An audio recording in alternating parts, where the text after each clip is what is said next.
Doctor Shilpa పనాల్. Hello అండి. Hello. ఒక clinical సైకాలజిస్ట్కి చెప్పండి, కొంతమంది తరచూ చిరాగ్గా, కోపంగా, అసలు విసుగ్గా, అంటే వాళ్ళ పక్కకి ఎవరైనా వెళ్ళాలన్నా కూడా భయపడేట్లుగా ఉంటుంటారు. అదొక సమస్య కావచ్చు అంటారా? ఓకే, మీరు ఇక్కడ చెప్పింది ఇప్పుడు చిరాకు ఉంది, కోపం ఉంది, ఇరిటేషన్ ఉంది, ఇదంతా ఉంది కదా. మేబీ ఇది ఒక పర్సనాలిటీ ఇష్యూ అయితే కావచ్చండి. ఇప్పుడు మనం మనుషుల్లో రకరకాలు ఉంటాం, అందరి వ్యక్తిత్వం అయితే ఒకలాగా ఉండదు.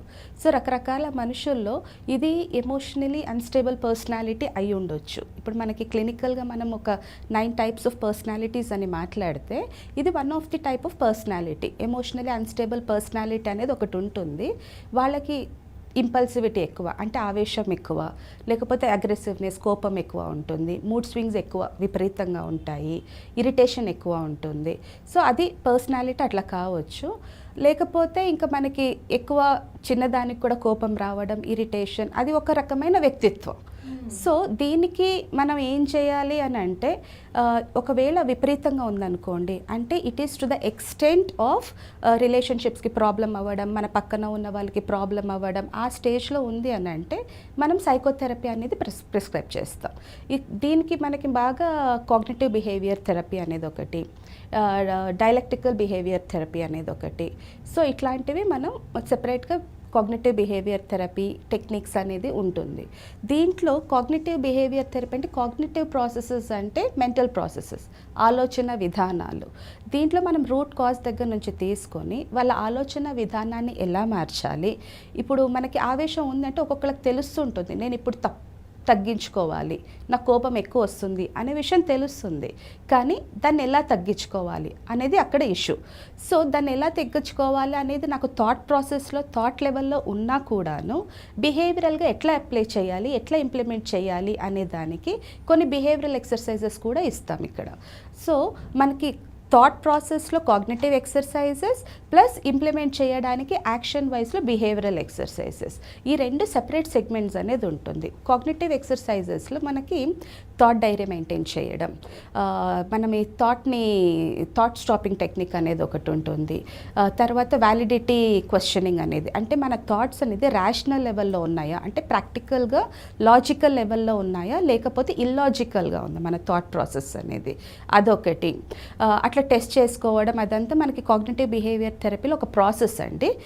గైడెడ్ డిస్కవరీ అనే ఒక టెక్నిక్ ద్వారా, తర్వాత సాక్రటిక్ క్వశ్చనింగ్ అనే కొన్ని టెక్నిక్స్ ఉంటాయి. ఆ టెక్నిక్స్ ద్వారా మన థాట్స్ని మనము క్వశ్చన్ చేసుకుంటాం, కరెక్ట్ ఉందా లేదా అనేది. అది థాట్ లెవెల్లో మనకి చేంజ్ చేసుకోవచ్చు. అట్ ద సేమ్ టైం మనము ఇంప్లిమెంట్ చేసుకోవడానికి డైలీ లైఫ్లో కొన్ని బిహేవియరల్ ఎక్సర్సైజెస్, లైక్ బాగా ఆవేశం ఎక్కువ ఉంది, ఇంపల్సివిటీ ఎక్కువ ఉంది, లేదా యాంగ్జైటీ ఎక్కువ ఉంది, లేదా స్ట్రెస్ ఎక్కువ అవుతుంది, అంతే కదా. కోపం వస్తుందంటే ఏదో ఒక రీజన్ అయితే ఉంటుంది. సో దాన్ని తగ్గించుకోవడానికి మనం మజిల్ రిలాక్సేషన్ ఎక్సర్సైజెస్ అని, లేదా డీప్ బ్రీదింగ్ ఎక్సర్సైజెస్ అని, తర్వాత మైండ్ఫుల్నెస్ ఎక్సర్సైజెస్ అని, ఇట్లా ప్రాబ్లమ్ని బట్టి మనము టెక్నిక్స్ని, ఎక్సర్సైజెస్ని ప్రిస్క్రైబ్ చేయగలుగుతాం. అంటే కొంతమంది అసలు ఈ ట్రీట్మెంట్స్ కానీ, లేకపోతే మీలాంటి ఒక క్లినికల్ సైకాలజిస్ట్ని అప్రోచ్ అవ్వడానికి కూడా ఇష్టపడరు. ఒకవేళ ఇంట్లో ఎవరైనా సజెస్ట్ చేసినా దానికి కూడా కోపం వస్తుంది, నాకేమైనా సమస్య, నేనేమైనా పిచ్చా అని అట్లా భయపడుతూ ఉంటారు. అంటే ఇలాంటి వాళ్ళకి ఎలాగా? రైట్, దీంట్లో మనం 2 రకాలుగా డిస్కస్ చేయొచ్చండి. ఒకటి ఇన్సైట్ లెవెల్ అంటారు. ఇన్సైట్ లెవెల్ అంటే అసలు నాకు ప్రాబ్లం ఉందా లేదా అనే ఒక విషయం తెలియడం. ఫర్ ఎగ్జాంపుల్, నాకు హైట్ ప్లేసెస్లోంచి చూడాలంటే భయం అనుకోండి, ఒక రకమైన ఫోబియా అని. అంటే నాకు భయం అనే విషయం నాకు తెలుసు, అంటే నాకు ఇన్సైట్ ఉంది.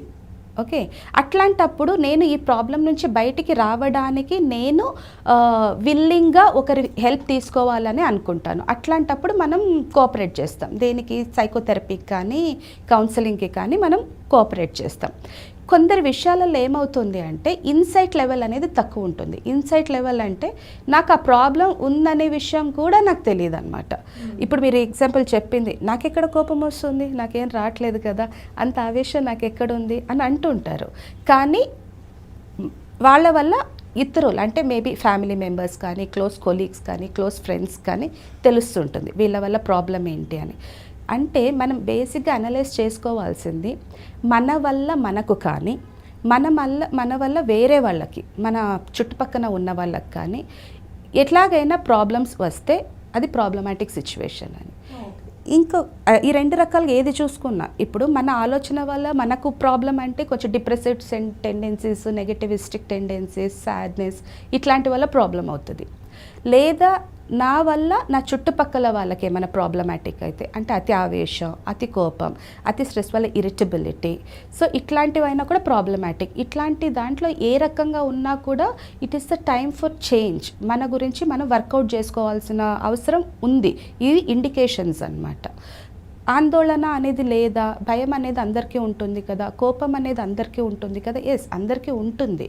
కాకపోతే థ్రెషోల్డ్ పాయింట్ ఎంత లెవెల్లో ఉంటే నార్మల్, ఎంత లెవెల్ దాటితే అబ్నార్మల్ అనేది మనకి సైకలాజికల్ అసెస్మెంట్స్ ద్వారా కూడా తెలుస్తుంది. స్క్రీన్ చేయవచ్చు మనం మన టూల్స్ ద్వారా కూడా.